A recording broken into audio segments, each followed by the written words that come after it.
तो आप सुनते रहेंगे। हाँ, अभी मैं आपको अभी माननीय मुख्यमंत्री जी ने मीटिंग करी अभी हमारी सारे सेक्रेटरीज की, और उसके बाद अब मैं 3 बजे करने जा रहा हूँ।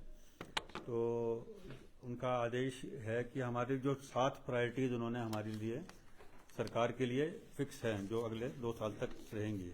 उसमें फर्स्ट प्रायोरिटी है एजुकेशन हमारी, सेकंड है हेल्थ, तीसरा है रूरल इकोनॉमी को कैसे तरक्की देनी है, नंबर 4 है टूरिज्म, 5वां है हाइड्रो नेचुरल फार्मिंग, और 7वां है डेटा स्टोरेज।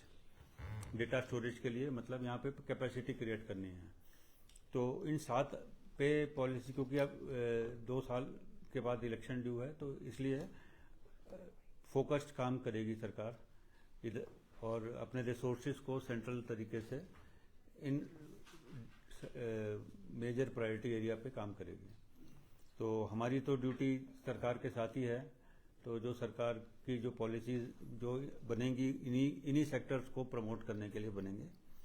तो हम लोग सारे सेक्रेटरीज को सरकार ने, सीएम साहब ने आदेश दिए हैं कि इन पे फॉलो करें। और सीएम साहब ने दूसरा थोड़ी सख्ती करते हुए ये बोला है कि सारे अधिकारी जो हैं, सेक्रेटरी, डायरेक्टर, सब जो हैं अब टाइम से दफ्तर आएंगे, और डायरेक्टर्स और शहर से बाहर जाएंगे तो मिनिस्टर्स को और चीफ सेक्रेटरी, मिनिस्टर और सीएम को मैसेज डालेंगे, ताकि उनको जब वो उनको पता रहे और वो ढूंढना ना पड़े। नहीं तो वो ढूंढते होते दिल्ली हैं तो उनको सीएम साहब को दिक्कत होती है। तो थोड़ी सख्ती है, टाइम से आएंगे और टाइम से काम करेंगे। और फाइलों का भी निस्तारण, ये नहीं कि पड़ी है तो पड़ी है। सीएम साहब ने आदेश दिया कि 1-2 दिन से ज़्यादा कोई फाइल सेक्रेटरी एचओडी के पास नहीं रुकनी चाहिए।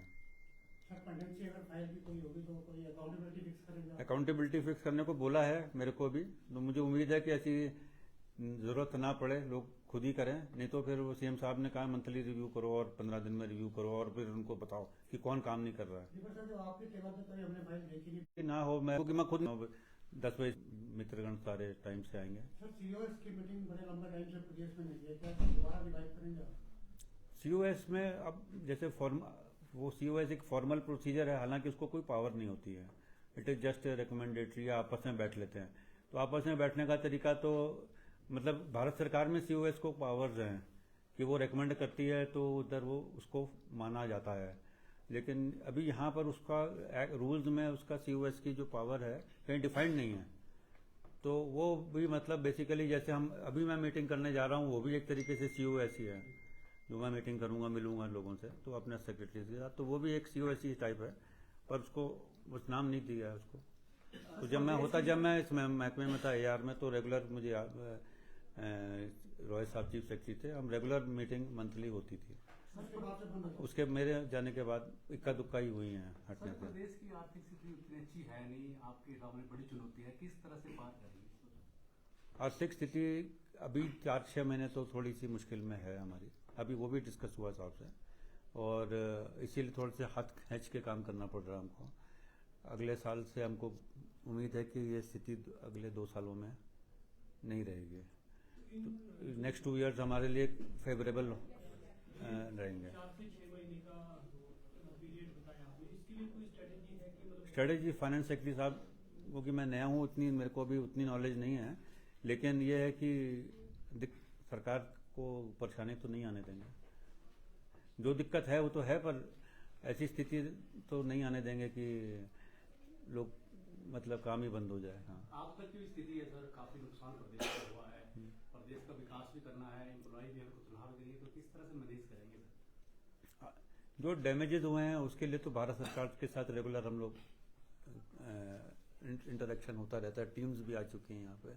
तो यहाँ का इस साल का जो लॉस हुआ उसका प्रपोजल बन के जा रहा है। अभी आज भी उनको एसीएस रेवेन्यू को साहब ने बोल दिया है कि तुरंत, मैंने भी बोला है कि तुरंत भेज दें।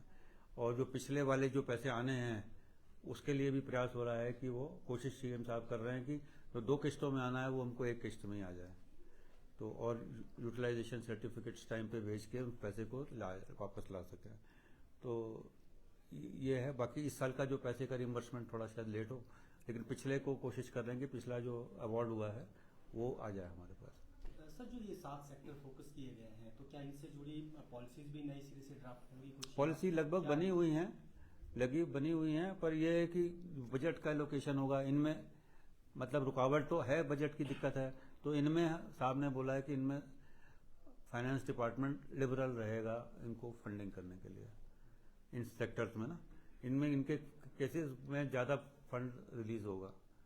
बाकियों में तो मतलब आपको पता है लिमिटेड रिसोर्सेज में कहीं ज़्यादा कहीं कम करना पड़ेगा, इनमें कम इनको देने की कोशिश ज़्यादा करेंगे। सर, हमारी एक प्रैक्टिकल प्रॉब्लम है पत्रकारों की कि आपको हमने आगे कभी फोन किया आप उठाते हैं, लेकिन आपके कई सेक्रेटरी ऐसे हैं फोन नहीं उठाते हैं। आपसे बात करेंगे हर बार अच्छा नहीं लगेगा, या सीएम को फोन करेंगे वो भी अच्छा नहीं लगेगा। कोई ऑर्डर ऐसा करेंगे कि अगर कोई पक्ष लेना है खबर में तो सेक्रेटरी फोन तो उठाने को चाहिए। अभी सेक्रेटरी आईपीआर ने क्या क्या इंस्ट्रक्शन कर रखे हैं इस विषय पर मुझे पता नहीं है ना। अब उसको सेक्रेटरी आईपीआर हैं, सीएम के सचिव भी हैं, है ना, उनसे इस बारे में डिस्कस कर लें। सर, आपने 7 प्राथमिकताएं बताई, फिर आपसे व्यक्तिगत प्राथमिकताएं पूछी जाए अपनी, क्योंकि आपका लंबा तजुर्बा है, क्या फिर प्राथमिकता रहेगी आपकी? एक तो अपना नॉर्मल डिसिप्लिन और फिजिकल डिसिप्लिन बहुत ज़रूरी है। और डिसिप्लिन, अगर मैं बिजली बोर्ड में गया था जब, तो हालत बहुत ख़राब थी, लेकिन वहाँ कभी चेयरमैन बैठते ही नहीं थे। तो मैं ये चेयरमैन हूँ कई सालों के बाद जो रेगुलर बैठा। हमने बैठने का ही असर ये होता है कि वहाँ पे लोगों ने सब टाइम पर आते थे। कोई भी, सबको मालूम था कि 15 मिनट लेट होंगे तो 10 बजे मैं फ़ोन करना स्टार्ट कर देता था। तो अब जो है उससे देखिए आपने इम्प्रूवमेंट हो गई। जब मैं गया था तो वहाँ पे तो नारे ही लगते थे रोज़, आज वो स्थिति नहीं है।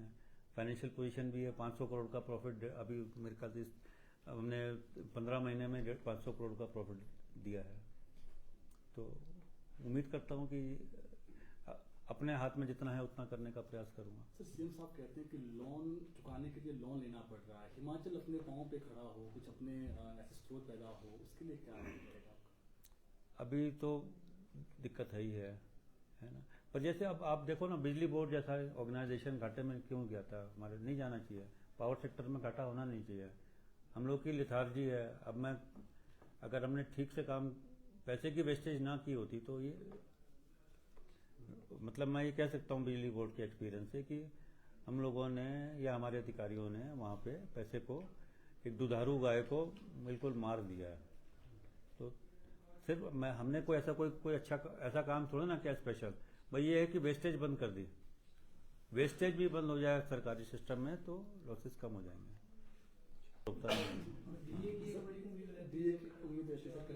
ये डीए साहब तो अभी वित्त विभाग का मामला है ना, तो वो देख के ही बताएंगे वो, है ना। पर्सनल मैटर जहाँ तक हैं वो तो चलो कुछ होता है हमारे हाथ में मदद करने की, पर बाकी तो वित्तीय स्थिति में देख के पॉलिटिकल डिसीजन ही होता है।